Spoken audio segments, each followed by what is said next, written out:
la décision de Donald Trump d'imposer de nouveaux droits de douane au Canada provoque de vives réactions dans les milieux démocrates américains. La sénatrice Patty Murray, démocrate de l'État de Washington, s'en est notamment prise à l'administration Trump, dénonçant une dégradation des relations avec l'un des plus proches alliés des États-Unis. Sur le réseau X, Patty Murray a rappelé que le Canada n'était pas le 150e État américain et a demandé à Donald Trump de présenter des excuses à ce pays voisin.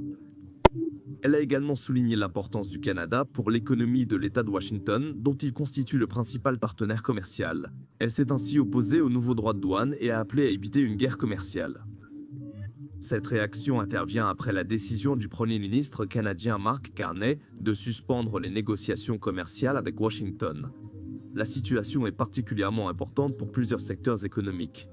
Les mesures canadiennes doivent notamment toucher certaines importations américaines, parmi lesquelles l'acier, les produits laitiers, les appareils électroménagers, les équipements agricoles, la pâte à papier, le papier et certains produits électroniques. Mark Carney a expliqué que son gouvernement avait compris que les relations entre les deux pays avaient changé. Selon lui, les États-Unis cherchent désormais à revoir leurs relations commerciales avec plusieurs de leurs partenaires, y compris leurs alliés traditionnels. Cette rupture intervient alors que Washington et Ottawa semblaient pourtant avoir fait des progrès quelques jours auparavant.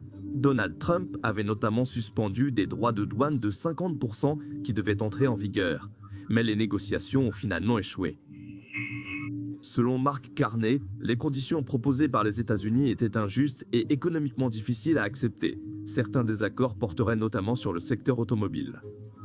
Le Canada souhaitait que les conditions tarifaires favorables envisagées pour les véhicules légers puissent également s'appliquer aux camions de moyen et de gros tonnage. D'autres tensions concernent la politique commerciale du Canada et ses relations avec des pays tiers. Washington chercherait également à modifier certaines politiques culturelles canadiennes concernant notamment la présence de contenus canadiens et francophones sur les plateformes numériques. Donald Trump, de son côté, a vivement réagi au retrait du Canada des négociations. Il a de nouveau affirmé que le Canada souhaitait bénéficier des avantages liés au statut d'État américain sans réellement en devenir un. Depuis plusieurs mois, le président américain multiplie les déclarations provocatrices concernant le Canada. Il a notamment évoqué à plusieurs reprises l'idée de transformer le pays en 51e État américain et a parfois présenté Mark Carney comme le futur gouverneur du Canada. Mais derrière ces déclarations se trouve un véritable conflit économique, où les deux pays sont profondément liés par leurs échanges commerciaux. Une escalade des droits de douane pourrait donc avoir des conséquences importantes des deux côtés de la frontière, notamment pour les entreprises, les agriculteurs, les travailleurs et les consommateurs.